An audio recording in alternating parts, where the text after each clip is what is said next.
Hello students, welcome to Solve Via Knowledge. இன்னைக்கு நம்ம பார்க்க போகிறது 10th standard mathsல exercise 1.5ல 10th sum. In electrical circuit theory, a circuit CT is called a linear circuit if it satisfies the superposition principle given by the formula where AB are constants. Show that the circuit CT is equal to 3T is linear. C of t is equal to 3t இது வந்து லீனியர்னு prove பண்ணணும். லீனியருக்கான condition என்ன? இதை satisfy பண்ணணும். So நம்ம இப்போ என்ன பண்ணலாம், இந்த AT1 + BT1 இதில் சப்ஸ்டியூட் பண்ணி பார்க்கலாம். So C of t is equal to 3tன்னு சொல்லியிருக்காங்க. C of AT1 + BT2 என்னவா இருக்கும்? 3 times AT1 + BT2. நான் இப்போ இந்த 3 உள்ள மல்டிப்ளை பண்ண போகிறேன். So it becomes 3AT1 + 3BT2.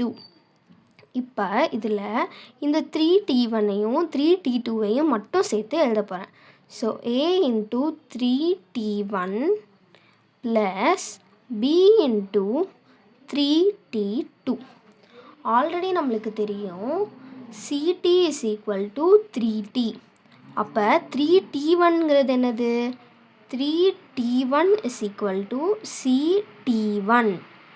சிமிலராக 3T2 is equal to CT2. இதை சொல்லும் போதே இது ரெண்டும் வேறு வேறு வேரியபிள் தான், ஜஸ்ட் வேரியபிள் மட்டும்தான் மாறுது. ஸோ இதே ஃபங்க்ஷனுக்குள்ளே இருக்கும்போது இப்படி தான் வரும். ஸோ நம்ம இதுக்கு பதிலாக இதையே எழுதிக்கலாம். So it is ACT1 + BCT2. So C of AT1 + BT2 is equal to ACT1 + BCT2. அதாவது கொஸ்டினில் கொடுத்துருக்க கண்டிஷனே நம்மளுக்கு வந்துருச்சு. அப்போ இந்த CT is equal to 3T அப்படிங்கிறது லீனியர் தான். Hence CT = 3T is linear.